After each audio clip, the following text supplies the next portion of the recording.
Amma ba'du. Saudaraku, para alim ulama dan seluruh sidang Jumat yang dimuliakan oleh Allah Subhanahu wa taala, insyaallah.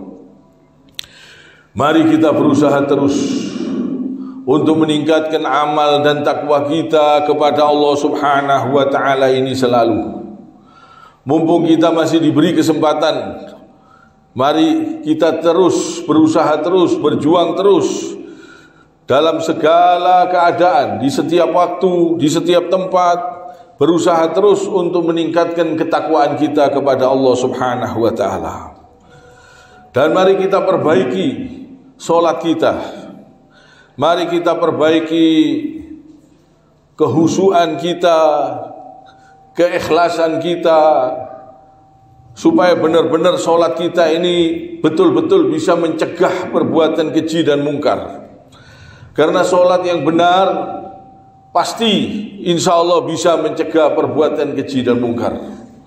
Kalau sholatnya tumanina, husu, 5 waktu, tepat waktu, insya Allah seluruh perbuatan keji dan mungkar akan hilang. Perbuatan keji dan mungkar ini kadang-kadang gara-gara sholat yang tidak benar. Sholatnya tidak husu, sholatnya cepet-cepetan. Akhirnya apa? Sudah sholat, perbuatan keji tetap berjalan. Sudah sholat, tapi masih korupsi. Sudah sholat, tapi masih menipu. Sudah sholat, tapi masih berbohong. Sudah sholat, tapi masih menyakiti orang lain. Sudah sholat, tapi masih berbuat perbuatan zalim dan lain-lain. Ini sholatnya kurang beres.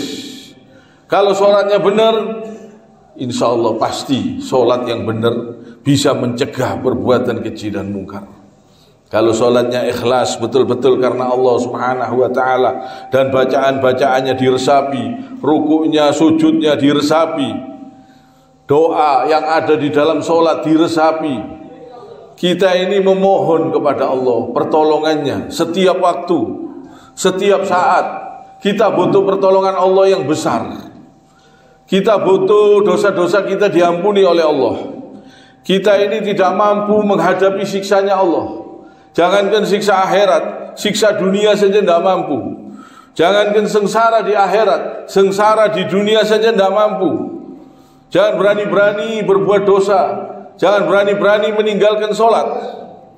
Jangan berani-berani berbuat perbuatan-perbuatan yang haram. Orang-orang yang meninggalkan sholat diancam oleh Allah Subhanahu wa ta'ala.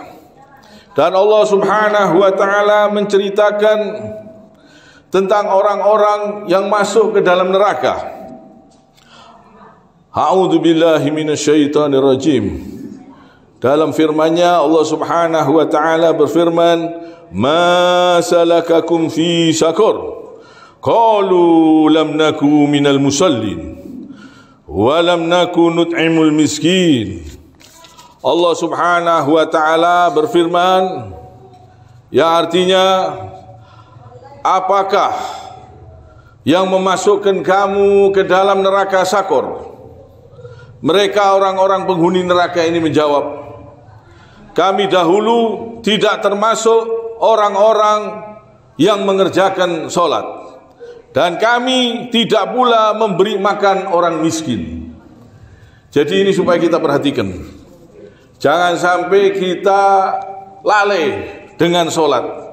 Jangan sampai kita tidak memperhatikan orang-orang miskin yang membutuhkan pertolongan-pertolongan kita.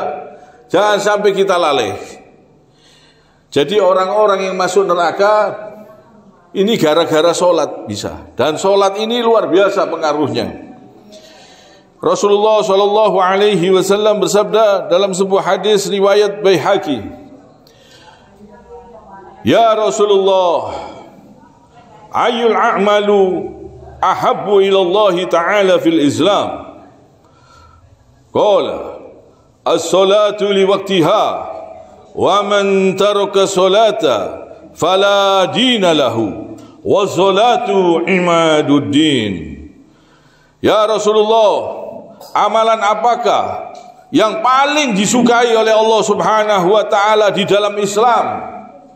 Amalan yang paling disukai oleh Allah Subhanahu wa ta'ala di dalam Islam. Beliau menjawab, salat yang tepat pada waktunya. Dan barang siapa yang meninggalkan salat, maka berarti tidak mempunyai agama, sebab salat itu sebagai tiangnya agama. Coba kita renungkan hadis ini. Orang yang meninggalkan salat berarti tidak mempunyai agama. Karena apa? Di dalam salat ini lengkap. Syahadat ada di dalam salat. Sholawat ada di dalam salat. Pujian subhanallah wa bihamdihi subhanallahil azim, tasbih, tahmid, takbir ada di dalam salat. Jadi di dalam salat ini lengkap. Bahkan di dalam salat ini isinya kan penyembahan kepada Allah. Isinya kita mentauhidkan Allah Subhanahu wa ta'ala, menyembah dan memohon hanya kepada Allah Subhanahu wa ta'ala. Di sini kalau orang meninggalkan salat bisa rusak. Dia merobohkan agamanya. Di dalam salat ada doa. Doa di antara dua sujud. Ini penting sekali. Doa ini luar biasa. Rabbi firli, ampunilah aku, warhamni, sayangilah aku, wajeburni, cukupilah aku, warfa'ni, angkatlah derajatku, warzukni, berilah aku rezeki, wahdini, berilah aku petunjuk, wa'afini, berilah aku kesehatan, wa'fu'ani, bebaskan aku dari dosaku. Ini doa di antara dua sujud, luar biasa. Di dalam sholat juga ada salam. Kita mendoakan assalamualaikum warahmatullahi, seluruh saudara kita, muslimin, muslimah, di samping kanan kita, di samping kiri kita, semua kita doakan. Di dalam sholat kita mendoakan orang-orang soleh. Kita mendoakan orang-orang soleh. Wa ala ibadillahi sholihin. Kita mendoakan orang-orang soleh. Kita bersolawat. Kita banyak. Di dalam sholat ini banyak. Kita membaca Al-Fatihah ini juga doa. Doa kita mendoakan saudara-saudara kita. Iyyaka na'budu wa iyyaka nasta'in. Kami semua yang menyembah dan memohon pertolongan kepadamu ya Allah. Ihdinas siratal mustaqim. Tunjukilah di jalan yang lurus. Kalau ini diresapi dan diamalkan dalam sehari-hari, insya Allah kita tidak berani berbuat keji. Jalan yang kau kasihi bukan jalan yang sesat dan bukan jalan yang kejam. Kalau kita resapi benar-benar, kita tidak berani berbuat kedoliman, berbuat kekejaman. Kita habis berdoa dengan lidah kita, dengan mulut kita. Kita harus buktikan dengan perbuatan kita. Kita harus menghindari kedoliman, harus di jalan yang lurus, berusaha di jalan yang dikasihi. Jadi sholat ini harus diresapi maknanya. Maknanya yang kita baca di dalam sholat ini besar pengaruhnya di badan kita. Waktu kita ruku, kita resapi, kita menyembah Allah Ta'ala. Hanya Allah yang kita sembah. Waktu kita sujud, kita menyembah Allah Ta'ala. Hanya Allah yang kita sembah. Ini praktek mentauhidkan Allah Subhanahu wa Ta'ala, menyembah dan memohon hanya kepada Allah Subhanahu wa Ta'ala. Dan Rasulullah sallallahu alaihi wasallam bersabda, awwalu ma yuhasabu bihil abdu yawmal qiyamati min amalihi salatu fa in saluhat faqad aflaha wa anjaha wa inna qasad faqad khoba wa khasir. Yang artinya perbuatan hamba yang pertama kali akan dihisap di hari kiamat adalah solatnya.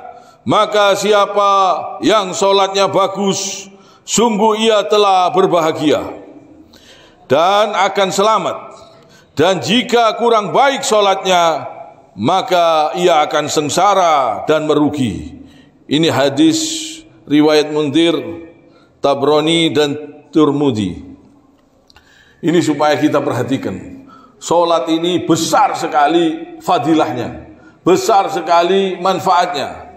Salat yang benar bisa mencegah perbuatan keji dan mungkar. Jadi perbuatan hamba yang pertama kali akan dihisab di hari kiamat nanti salatnya. Ini perlu kita perhatikan. Ini salat ini amalan yang paling istimewa. Istimewa salat ini. Di atas salat, orang yang jihad pun kalau tidak salat percuma. Ada jihad, tapi jihad kalau tidak salat tidak diterima jihadnya. Inna baina rajuli wa baina syirki wal kufri tarkas shalah. Sesungguhnya batas yang memisahkan antara keislaman dengan kekufuran yaitu salat. Barang siapa yang meninggalkan salat berarti dia telah kafir, kufur, ingkar. Man taraka sholatal asri habita amaluhu. Barang siapa yang meninggalkan salat asarnya saja akan menggugurkan amal-amalnya yang lainnya. Coba perhatikan, ini hati-hati, dijaga. Ini perintah Allah yang wajib. Di dalamnya ada banyak keistimewaan di dalamnya salat ini. Banyak keistimewaan. Kalau kita rukuknya kita resapi, sujudnya kita resapi, kita lagi menyembah Allah Subhanahu wa taala yang maha besar, yang maha perkasa, yang maha segala-galanya. Kita merasakan nikmat kalau kita resapi rukuknya, sujudnya. Jangan cepet-cepetan, kita resapi. Salamnya pun kita resapi, kita mendoakan seluruhnya. Seluruh muslimin wa muslimah. Seluruh yang ada di kanan kita. Kita doakan semuanya. Manusia, malaikat maupun jin yang beriman, yang sholat kita doakan semuanya. Dan di kiri kita doakan semuanya. Rasanya nikmat kalau sholat itu diresapi. Maka dari itu mari kita berusaha betul-betul meresapi dengan tumaknina. Usahakan sholat dengan tumaknina. Dan usahakan tepat waktu, 5 waktu. Dan usahakan ditambah sholat tahajud malam hari. Ini luar biasa pengaruhnya. Fadilahnya sangat besar. Ini amalan-amalan yang istimewa. Yang pertama kali yang akan dihisab oleh Allah Subhanahu wa ta'ala ini sholat. Supaya kita perhatikan. Supaya kita lebih perhatian terhadap sholat ini. Kiranya sampai di sini. Subhanakallahumma bihamdik. Asyhadu alla ilaha illa anta. Astaghfiruka wa atubu ilaik. Allahumma salli ala sayyidina Muhammad wa ala ali Muhammad wa ala